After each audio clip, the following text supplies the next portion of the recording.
All right, so this is going to be the first of a series of videos. It's a tutorial series. We're going to be looking at how to operate the SSL, the solid state logic console. We're going to look at how we do sound here at the church, OVCN, or Valley Church of the Nazarene.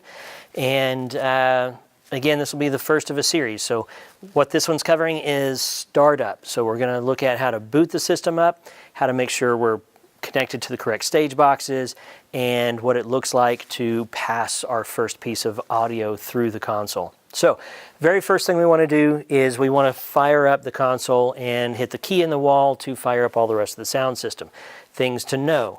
The console is no longer on the sequencer. So when we installed this, we pulled the console off of the sequencer because there is a specific shutdown procedure for the console. If you hit the key in the wall, we don't want to just yank the power cords out of the console. So this is not on the sequencer anymore. So first thing I'm going to do is I'm going to come over here.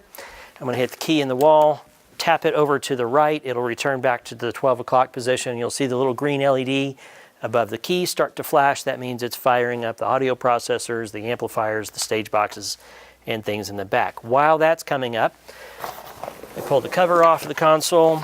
I found what works well is just fold that top half down, and then I fold it in thirds as it goes across the console.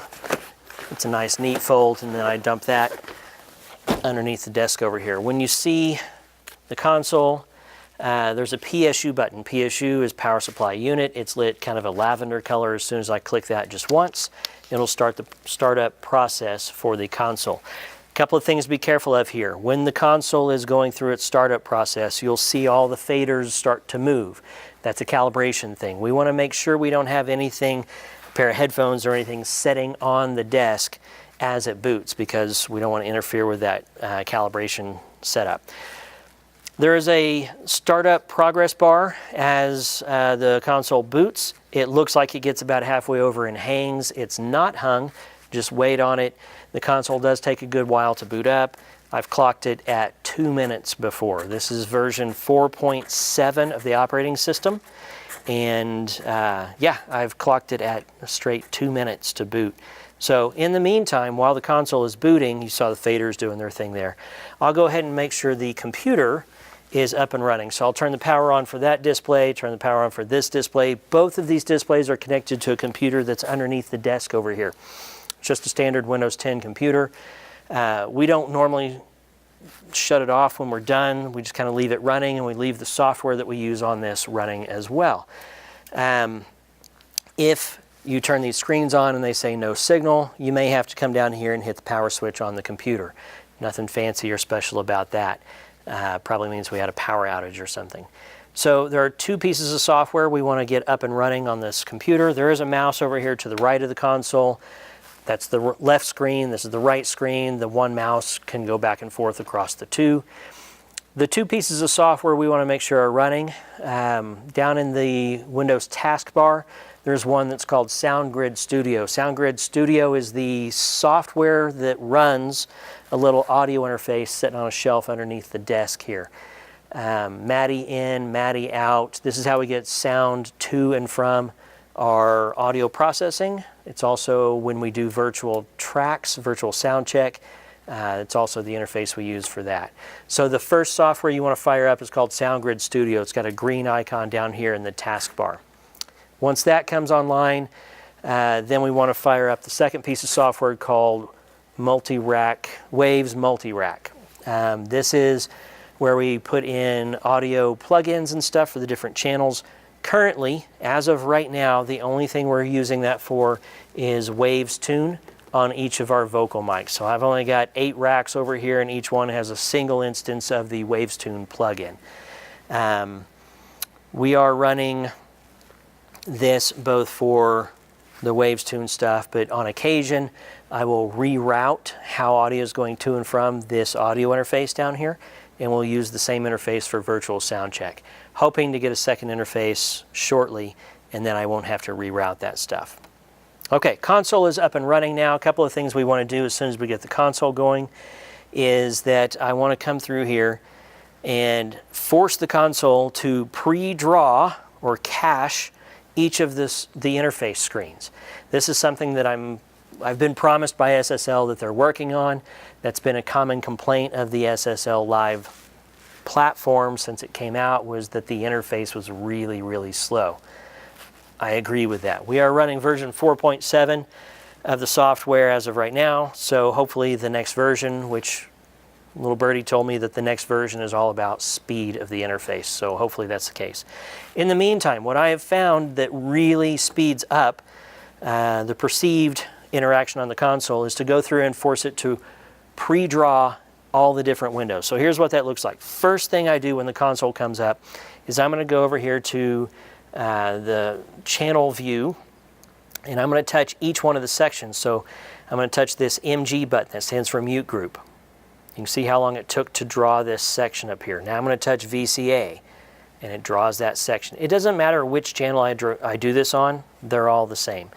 Fader, master. For some reason this one takes a really long time to draw. That was stupid how long it took to draw. But stem, and as soon as I get that drawn, then I hit the aux button. Now it draws that. I come all the way down here and hit EQ. I'll hit the dynamics button, the panner, the delay button, and each of the inserts. Then I'll go into the details view and hit each of the same buttons again in here because it's drawing a different part of the screen, drawing different controls. So I'll go through here, touch all of these. This is tedious, but once you do it the first time, it dramatically speeds up the interface on the console. Okay. Then I'll close that, then I'll come all the way over here to menu and hit setup. I'll touch each of the tabs through here, so on and so forth. I'll go to console configuration, layer manager. This one's important. When I get to I/O, this is where it's showing me what kind of interfaces are plugged into the console. I'll see that I've got 1, 2, 3 stage boxes showing up. They're all green. That means I've connected to them. I have to and from on the MADI, and they're clocked at the correct sample rate. If ever these show up in red, that means there's a problem. Stop and figure that out before you go any further. The fourth interface we have down here is this audio interface that's underneath the desk. This is currently configured for getting audio in and out of waves. I will occasionally reconfigure this so we can do virtual sound check, and then it will show up as ports 4 and 5, because instead of 32 channels, we'll be running it in 64 channel mode. Second button that you need to pay attention to here is the XY routing tab. When I hit this, it takes a long time to draw this interface. It doesn't matter how many times I go away and back to that, it still takes a long time. This is something that hopefully SSL will work on. As soon as I select one of the stage boxes to alter this, it takes a really long time to hit that again.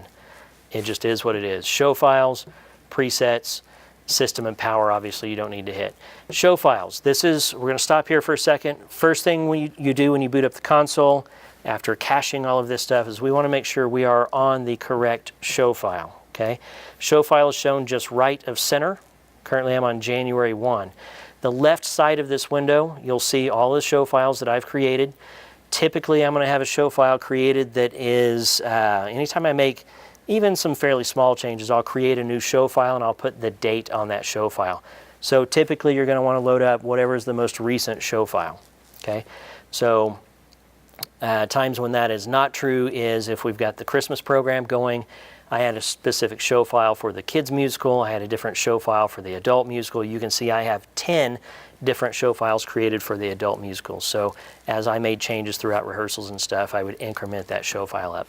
The one we're currently using is January 1. So I select that. Anytime I see a button with this little pie-shaped icon in the top right, that means press and hold to activate that. So I'm going to press and hold load until that button blinks, and then we'll see a progress bar. You'll notice the faders all go down. We will have an interruption in audio when we change show files. Please note, though, the interruption in audio does not last as long as the progress bar lasts. So if I've got Ableton playing on the stage coming to me over Dante, and in whatever show file I had loaded, that fader was down, so I'm not hearing it. But in the show file that I'm loading up now, if that fader is up, we'll start to hear audio coming through long before this progress bar finishes. So just be aware of that. If it comes up and it's loud, you kind of have to write it out until that progress bar is done. Then you can go find your fader and bring it down. Okay, we've now loaded up the show file, so then I come up here to back up to menu and I go to automation. force it to draw that. Menu, overview, menu, effects, and I do this all the way down, matrix, screen query, and then come back up to channel view. Now that I've done that, when I select these different sections of the screen here, everything responds much faster. Okay, still could be faster than this for this price point. It ought to be, but this is how I found to alleviate some stress when I'm in the middle of a live show and I hit a button and I have to wait on it to do something. So, all right, so that's up and running now. A couple of things we want to do now that we have this running. We've checked that we're on the right show file.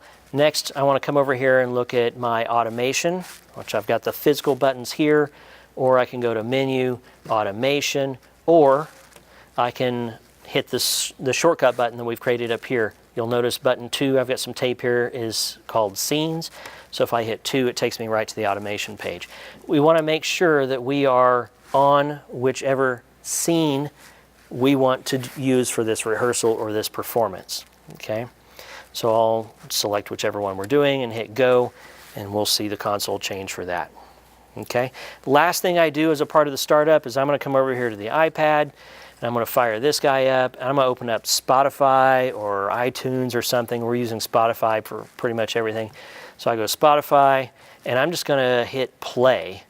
I don't care what I'm playing. I just want to hear that I've got audio coming through the system. Okay, so we'll look at the layer, the layout and everything later, but I'm just pulling up the iPad fader. I hear that I've got sound. So now we have gotten through startup and we're ready to do rehearsal.